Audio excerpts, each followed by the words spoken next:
হনুমান জয়ন্তীৰ দিনা ভুলতো নকৰিব এইসমূহ কাম। হনুমান জয়ন্তীৰ দিনা বজৰংবলীক দিয়ক এইসমূহ বস্তু। এইকেইটা বস্তু দিলে সদায় আপোনাৰ লগত থাকিব বজৰংবলী। হিন্দু ধৰ্মত ভগৱান হনুমানৰ পূজাৰ এক বিশিষ্ট স্থান আছে। মঙলবাৰৰ দিনটোত ৰাম ভক্ত হনুমানক উৎসৰ্গিত কৰা হয়। নিয়মীয়াকৈ হনুমানক পূজা কৰিলে জীৱনৰ বাধা বিঘিনি কমি যায় আৰু ইতিবাচক ফলাফল পোৱা যায়। হিন্দু ধৰ্মত ঈশ্বৰৰ পূজাক গুৰুত্ব দিয়া হয়।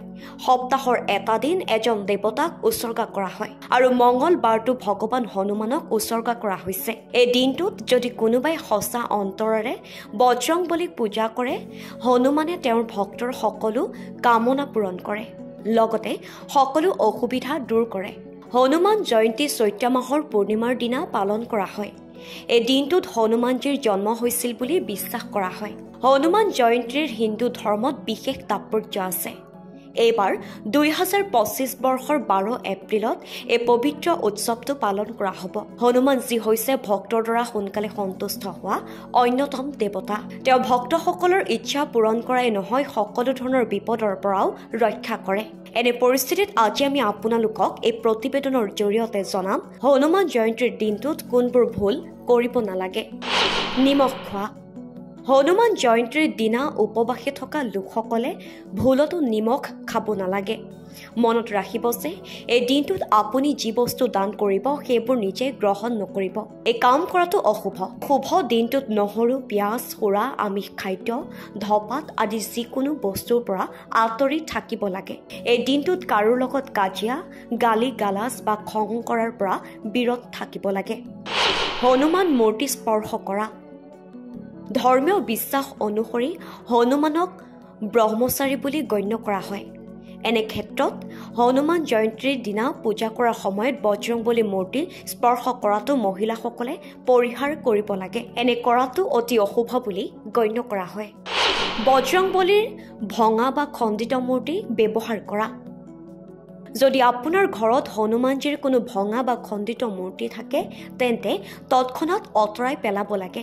এনে মূৰ্তি পানীত ডুবাই নতুন মূৰ্তি স্থাপন কৰক। এই ৰঙৰ বস্ত্ৰ পৰিধান কৰা। হনুমান ৰঙা ৰঙৰ প্ৰতি আকৰ্ষিত বুলি গণ্য কৰা হয়। এনে ক্ষেত্ৰত হনুমান জয়ন্তীৰ দিনা হনুমান পূজা কৰাৰ সময়ত ৰঙা কাপোৰ পিন্ধাটো শুভ।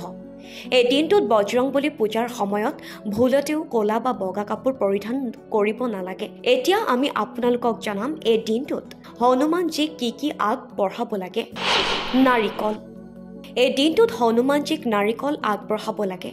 ইয়াৰ উপৰিও হনুমানজীক গোটা তামোল দিলেও শুভ বুলি গণ্য কৰা হয় আৰু পৰাপক্ষত নাৰিকল দিলে গোটাকৈ দিয়াটো শুভ, কিয়নো ভাঙি অৰ্পণ কৰা নাৰিকল প্ৰসাদত শুভ বুলি গণ্য কৰা নহয়।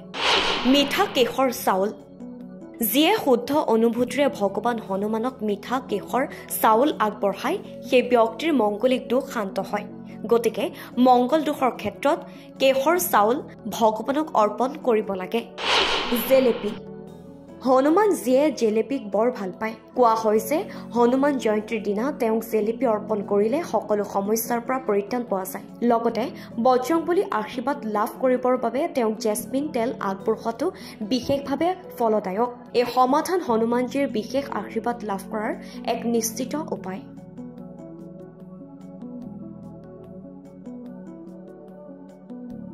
News desk, rising north east.